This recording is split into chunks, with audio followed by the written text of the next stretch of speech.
जो students MP state के domicile हैं उनके लिए एक इंपॉर्टेंट अपडेट आया हुआ है एमपी स्टेट काउंसलिंग का। लेकिन उसे स्टार्ट करने से पहले मैं कुछ इंपॉर्टेंट चीजें डिस्कस करना चाहता हूं एमपी स्टेट काउंसलिंग से रिलेटेड, ताकि आपको सारी इंफॉर्मेशन मिल जाए। सबसे पहला जो एक सबसे बड़ा इशू आता है स्टूडेंट्स को, वो ये रहता है कि हमें गवर्नमेंट मेडिकल कॉलेज चाहिए, लेकिन हमारी जो रैंक है वो काफी खराब आई हुई है।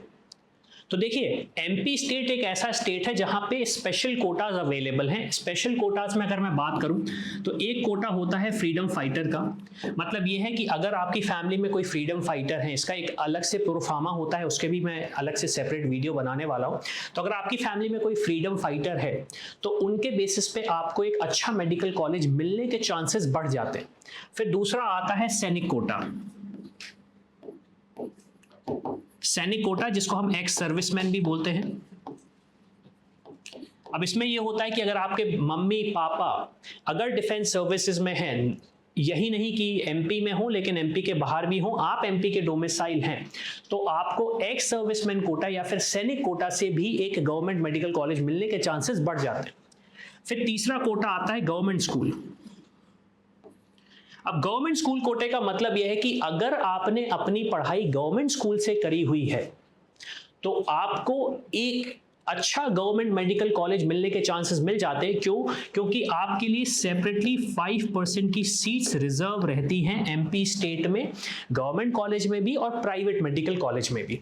और एक नॉर्मल कोटा तो जो होता है जिसे हम बोलते हैं नो कोटा, मतलब यह है कि आपके पास कोई कोटा नहीं है, आप नॉर्मल कैटेगरी से अप्लाई करना चाहते हैं। तो ये तो हो गई बात, अगर हमें गवर्नमेंट मेडिकल कॉलेज चाहिए, अगर हमारी रैंक कम आ रही है तो हमारे पास क्या क्या ऑप्शन हो सकते हैं। अब फिर दूसरा ऑप्शन अगर मैं बात करूं तो होता है कि अगर हमें प्राइवेट मेडिकल कॉलेज जाना है, प्राइवेट मेडिकल कॉलेज, तो हमारे पास क्या बजट है। अब काफी सारे ऐसे स्टूडेंट होते हैं जो क्वालिफाई तो कर जाते हैं, गवर्नमेंट कॉलेज मिल नहीं रहा है, लेकिन प्राइवेट कॉलेज लाइक उनके पास पैसे नहीं है। तो एमपी स्टेट एक ऐसी स्टेट है जहां पे एक बहुत अच्छी स्कॉलरशिप है, जिसको पर्सनली मैं भी बहुत ज्यादा पसंद करता हूं, वो है मेधावी छात्र योजना। अब स्कॉलरशिप के थ्रू होता यह है कि आपकी जो ट्यूशन फीस है वो गवर्नमेंट ऑफ एमपी भरती है।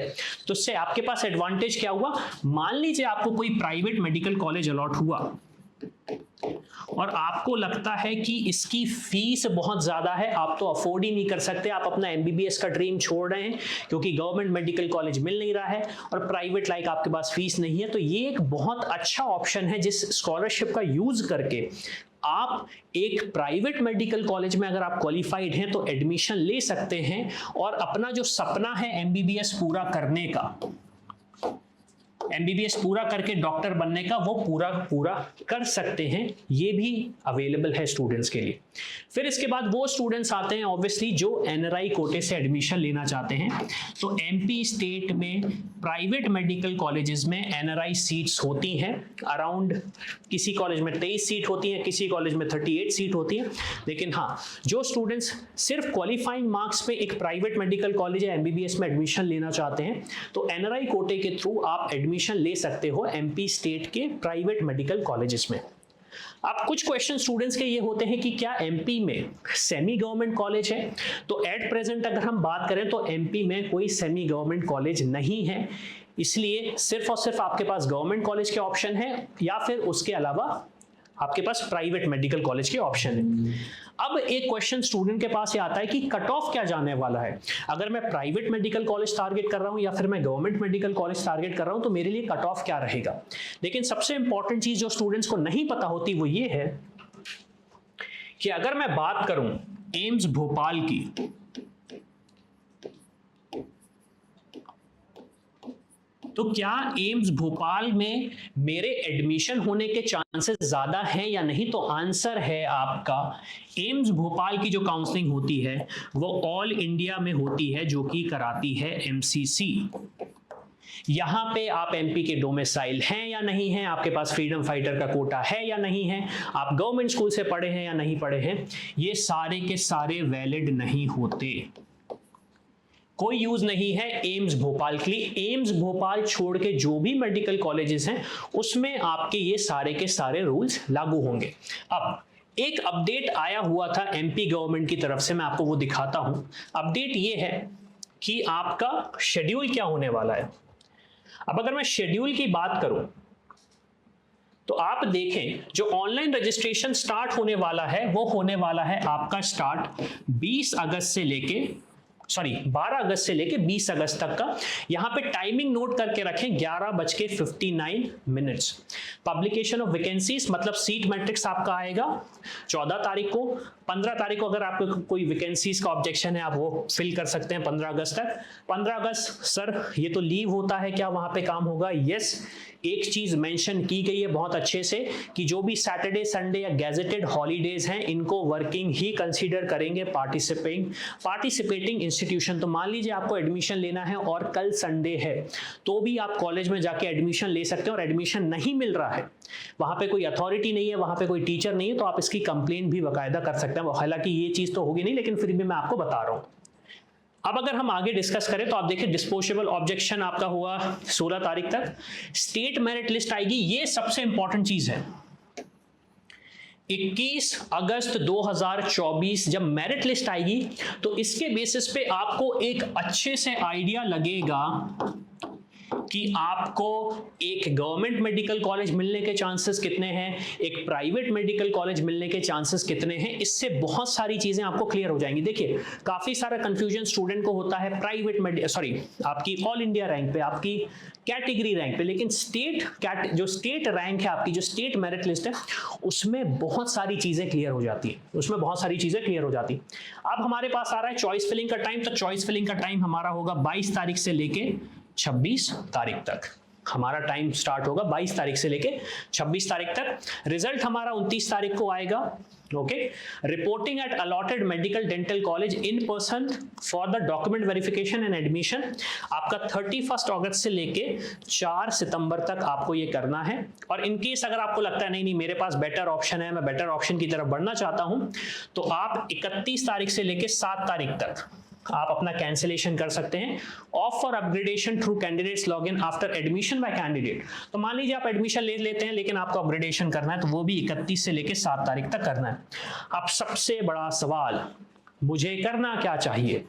तो देखो, अगर आपकी रैंक बहुत ही अच्छी आई है, एमपी में गवर्नमेंट मेडिकल कॉलेज देख रहे हो आप, तो आप पार्टिसिपेट करो दोनों काउंसलिंग में। जैसे मैं बोलूंगा स्टेट काउंसलिंग मतलब जो डीएमई कराता है, department of medical education Madhya Pradesh में, प्लस आप कराओ काउंसलिंग एमसीसी की, जिससे आपके पास ऑल इंडिया लेवल पे अच्छे कॉलेज हो, जैसे राजस्थान के टॉप मेडिकल कॉलेज हुए, या फिर छत्तीसगढ़ के टॉप मेडिकल कॉलेज हुए, उत्तर प्रदेश के टॉप मेडिकल कॉलेज हुए, इनमें आप पार्टिसिपेट कर सकते हो। उनके लिए आप अपना एक हक रख सकते हो 15% कोटा से, या फिर एम्स काउंसलिंग से, एम्स कॉलेजेस में।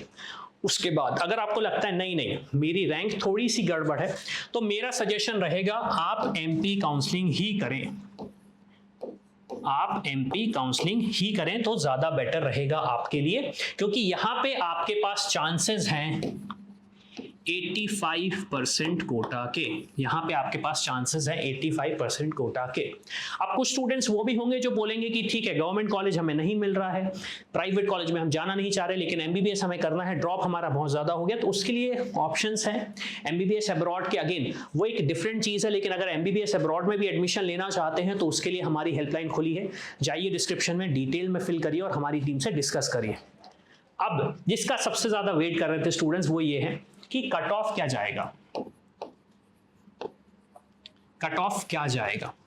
तो चलिए हम डिस्कस करते हैं कि कट ऑफ क्या जाएगा। और यहां पे देखिए हमने आपके लिए एक हेल्प करी है, हम इस तरीके से हेल्प कर रहे हैं आपकी। आप अगर हमारे चॉइस टूल्स में आते हैं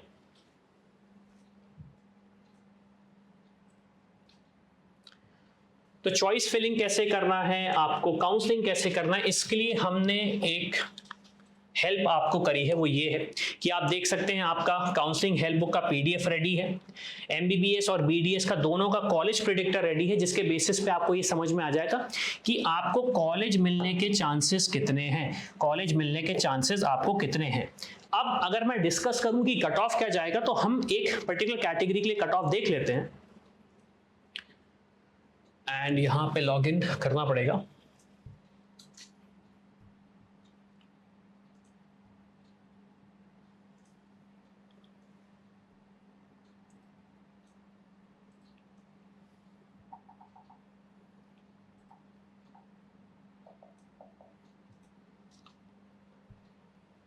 ओके, तो जैसे कि हम डिस्कस कर रहे थे मध्य प्रदेश की काउंसलिंग में, अगर मैं यहाँ पे आता हूँ और यहाँ पे हम डिस्कस करते हैं कि हमारे पास जो टूल्स हैं इसके बेसिस पे हम पता करें, तो जैसे कि मैंने डिस्कस किया था कोटा, आप देखें हमारे पास कोटा कौन कौन सा है, फ्रीडम फाइटर, गवर्नमेंट स्कूल है, सैनिक है, नील कोटा और फिजिकली हैंडीकैप्ड कोटा भी हमारे पास अवेलेबल है।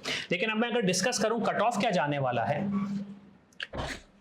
तो अगर मैं आपको एक एग्जांपल दूं, 20,000 रैंक पे कैटेगरी में कर देता हूं जनरल, डोमिसाइल होम स्टेट, और कोटा में कर देता हूं मान लीजिए सैनिक कोटा, तो आप देख सकते हैं अगर जो स्टूडेंट्स सैनिक कैटेगरी को बिलोंग करते हैं तो उन्हें कौन से कॉलेजेस अलॉट हो रहे हैं। यहां पे मैं राउंड को फर्स्ट सिलेक्ट कर लेता हूं, तो लास्ट ईयर अगर हम बात करें तो आप देख सकते हैं जो गवर्नमेंट मेडिकल कॉलेज हैं इसमें इवन 56,000 रैंक पे जनरल कैटेगरी के स्टूडेंट को government medical college Satna allot हुआ था। किस कोटे की वजह से, सैनिक कोटा की वजह से। ये चीज आपको समझनी पड़ेगी, बहुत ज्यादा इंपॉर्टेंट है। आप देखें यहां पे शिवपुरी का गवर्नमेंट मेडिकल कॉलेज 49,000 की रैंक पे होम स्टेट राउंड 1 पे ही अलॉट हो गया था सैनिक कोटा के थ्रू।